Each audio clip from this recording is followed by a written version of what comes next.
रणथंभौर से निकलकर हम उसी शाम सरिस्का पहुंच गए थे। अगले दिन की मॉर्निंग सफारी के लिए हम काफ़ी एक्साइटेड थे।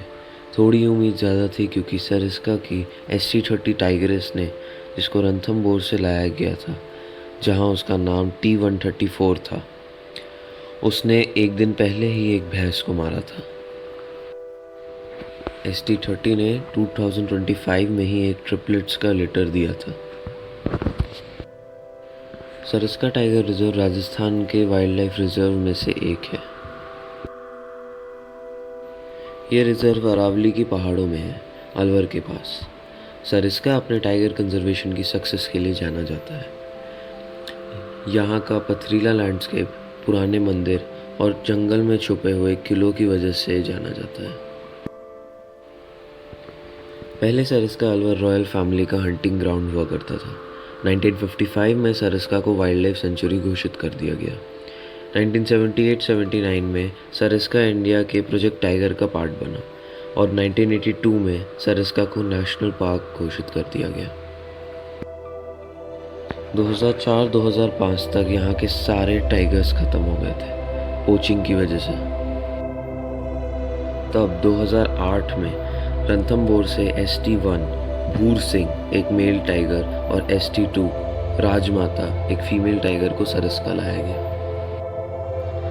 सरिस्का दुनिया का पहला कामयाब टाइगर रिलोकेशन प्रोजेक्ट बना। यहाँ का total reserve area 1203 square kilometres का है, कोर जंगल 881 स्क्वायर किलोमीटर्स का है और बफर जोन 322 स्क्वायर किलोमीटर्स का है। यहाँ का फ्लोरा और टेरेन ड्राई डेसिडियस फॉरेस्ट्स का है, ग्रासलैंड्स हैं, वैलीज और पथरीले पहाड़ हैं।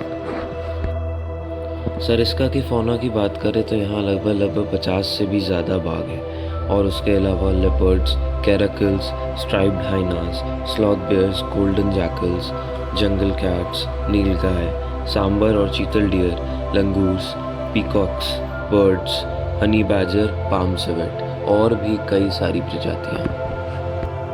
सरिस्का की फेमस जगहें हैं कांकवाड़ी फोर्ट, जो कि सरिस्का रिजर्व के अंदर ही है, फिर पांडुपोल हनुमान मंदिर और नीलकंठ मंदिर और भी कई सारे फॉरेस्ट रूइंस हैं।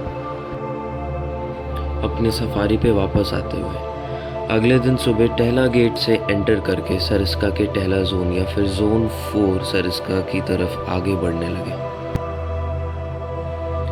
ST30 ने अपने शिकार को जहाँ रखा था, हम वहाँ पहुँच गए और वहाँ जो हमने देखा वो किसी चमत्कार से कम नहीं था।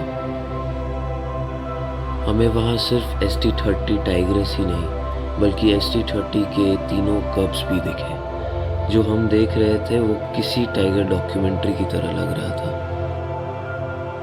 ST30 अपने कब्स को पहली बार बाहर लाई थी। उसके कब्स सिर्फ 8 महीने के थे।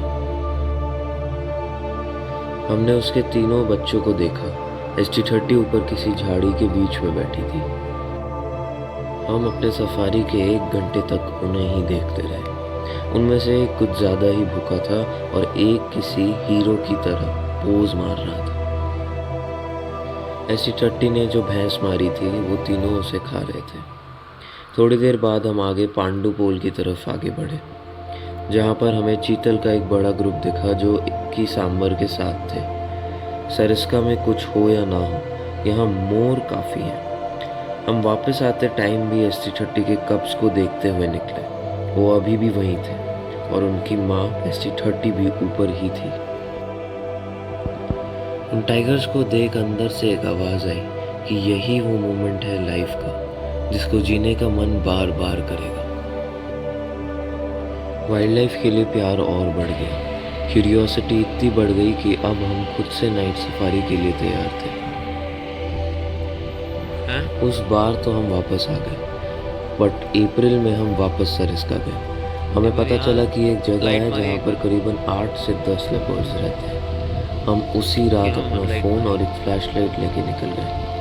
हमें लेपर्ड्स तो नहीं दिखे, बट